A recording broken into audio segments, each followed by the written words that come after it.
আছে?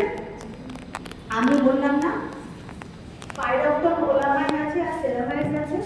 তাহলে বোটক্সের মধ্যে যে সেরামাইডস আছে সেই সেরামাইডস গিয়ে কোন লেয়ারটাকে আমাকে হেলদি বানাচ্ছে আর স্ট্রেংথ দিচ্ছে? আমাদের সেরামাইডস লেয়ারটাকে। তাহলে সেরামাইডস লেয়ারটা যদি হেলদি থাকে, সে যদি স্ট্রেংথ পায়, সে যদি তার খাবারটা পায়, তাহলে সে কিউটিকলকে ভালো করে হোল্ড করে রাখতে পারবে। কোনো কারণে যদি একটা জায়গা থেকে কিউটিকল খসে পড়ে যায়, তাহলে ওই পার্টটাকে বলা হয় পোরাস পার্ট। কি বলা হয়? আর এই কন্ডিশনটাকে বলা হয় পোরোসিটি। কি বলা হয়? পোরোসিটি। অনেক আমরা কি করে বুঝবো একটা ক্লায়েন্টের হেয়ারের পোরোসিটি অনেক হাই না লো? আমরা কিচ্ছু করবো না, ক্লায়েন্টের কি করবো, হেয়ারটা করবো কিছু একসাথে করবো, অনেকগুলো স্ট্যান্ড একসাথে, অনেকগুলো স্ট্যান্ড নেবো, নিয়ে আমরা ব্যাক পুল করবো। ব্যাক পুল করার সময় যদি দেখি হাতের ফিলিংস হচ্ছে বেশি খকর খকর খকর, দ্যাট মিনস তার প্রচুর পোরাস পার্ট আছে, তার মানে তার পোরোসিটি হাই, দ্যাট মিনস তার সেরামাইডস লেয়ার উইক। ক্লিয়ার? তাহলে এটা জানা দরকার ছিল তো, তাই না? তাহলে কেন ক্লাসে হেয়ার সাইজ কেন ইম্পর্টেন্ট এবার বোঝা গেল। এবার ডান দিক বাদিক না, সোজা মোহারা। ওকে, হ্যাঁ বলো।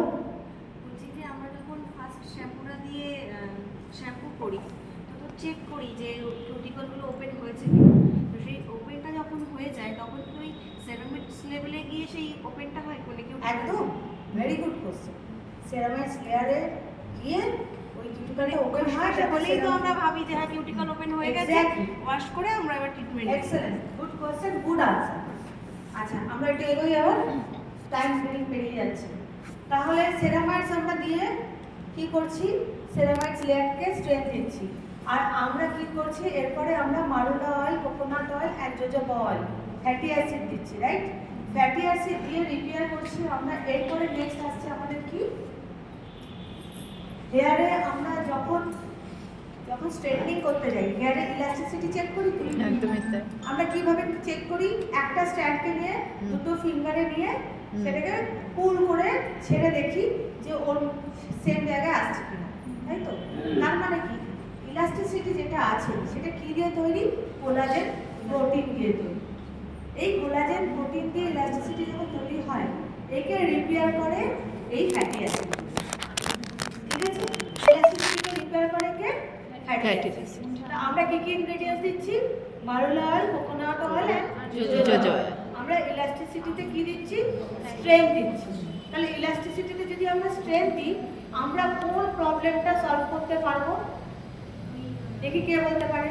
স্ট্রেটনিং যখন খুব ওভার প্রসেস হয়ে যায়, তখন ইলাস্টিসিটিটা পুরো ব্রেক হয়ে যায়। আমার কোশ্চেন কি ছিল?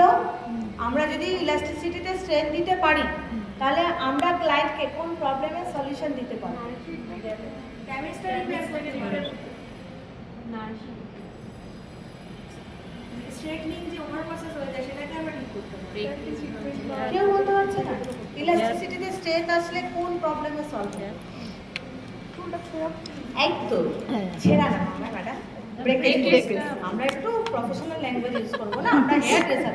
আমরা ছেঁড়া বলতে পারি, তাই না? ক্লায়েন্ট বলতে পারে এসে চুলটা ছেড়ে ছেড়ে যাচ্ছে, তাই তো? আমরা তো বলতে পারি না, আমরা ব্রেকেজ বলবো, রাইট? তো ক্লায়েন্টের কোন প্রবলেমটা আমরা সলভ করছি, কোনো অসুবিধা নেই।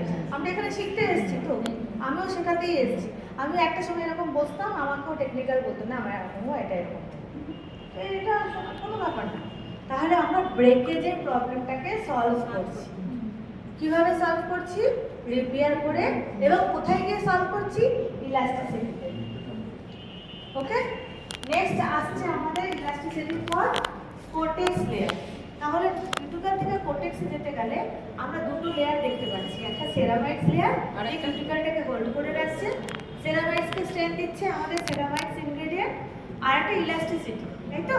ইলাস্টিসিটিতে স্ট্রেংথ দিচ্ছে আমাদের এই marula oil, coconut oil and jojoba oil. ঠিক আছে? আমরা একটা ইনগ্রেডিয়েন্ট ছেড়ে দিয়েছি না, খুব ইম্পর্টেন্ট, পাইরক্টন ওলামাইন। পাইরক্টন ওলামাইন খুব বড় একটা অ্যান্টিঅক্সিডেন্ট, এবং তার সাথে সাথে পাইরক্টন ওলামাইন, প্লিজ নোট, এটা হচ্ছে খুব ইম্পর্টেন্ট একটা অ্যান্টিঅক্সিডেন্ট।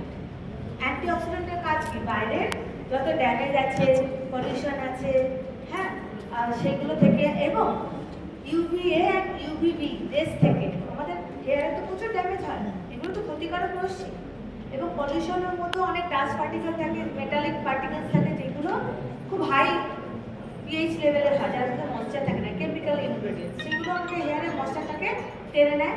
আর একটা মোটামাট কী করে, ইন্টারনালি এবং এক্সটার্নালি কিউটিকলের বাইরে শিল্ড তৈরি করে দেয়। কি তৈরি করে দেয়? শিল্ড তৈরি করে দেয়। এই শিল্ডটা তৈরি হলে সুবিধাটা কি হচ্ছে, আমরা ইন্টারনালি স্ট্রেংথ পাচ্ছি, এক্সটার্নালি আমরা ইউভিএ, ইউভিবি বা পলিউশন থেকে রক্ষা করতে পারছি। ঠিক আছে? আরেকটা জিনিস আমাদের আছে বোটক্সের, সেটা হচ্ছে গ্লাইকোলিক অ্যাসিড। কি অ্যাসিড?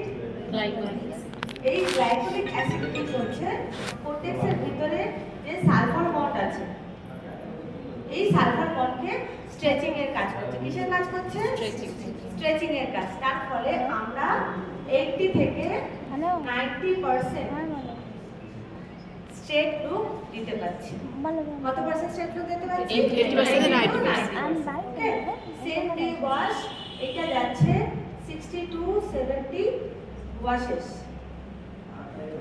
60 to 70 washes. আপনারা সেম ডে ওয়াশও করতে পারেন, আপনারা নেক্সট ডে ওয়াশও করতে পারেন। কারণ কিছু কিছু এটা না ক্লায়েন্টের রিকোয়ারমেন্ট থাকে, সব ক্লায়েন্ট তো একরকম হয় না। কোনো কোনো ক্লায়েন্ট ভাবে যে একদিন রাতে বুঝে আমার হেয়ারটা ভালো হবে। এটার টেকনোলজি এতটাই অ্যাডভান্স যে সেম ডে ওয়াশ করলেই কিন্তু হয়ে যাবে কাজ। কিন্তু কিছু কিছু ক্লায়েন্ট সে ভাবে আসছি প্রসেসিংয়ে আসছি, এখন আমরা প্রসেসিংয়ে আসি। তো আমি অপশনগুলো বলছি, এর সাথে আপনি কালার করতে পারেন সেম টাইম। ঠিক আছে? এবার দাদা যেটা বলছিল সেটা আসছি। এই হচ্ছে আমাদের প্রোডাক্টের ব্যাপারে। তাহলে আমাদের প্রোডাক্ট কাজ করছে কত অবধি গিয়ে, কোর্টেক্সের সালফার বন্ড অবধি। শুধু সালফার বন্ডকে কি করছে, স্ট্রেচিংয়ের কাজ করছে, নট রিপেয়ার। রিপেয়ার কত অবধি করছে, কত অবধি করছে? ওটার মতো দেখতে গেলে রিপেয়ার সেরামাইজ লেয়ার অবধি হচ্ছে। আর বড় জোর ইলাস্টিসিটি। কোর্টেক্সের ভিতরে গিয়ে কিন্তু কোনো কাজ হচ্ছে না, কোর্টেক্সের ভিতরে গিয়ে রিপেয়ারিং এর কোনো কাজ হচ্ছে না, শুধু স্ট্রেচিং করছে, স্ট্রেচিং করে লুক আনছে। আচ্ছা, এবার প্রসেসিং।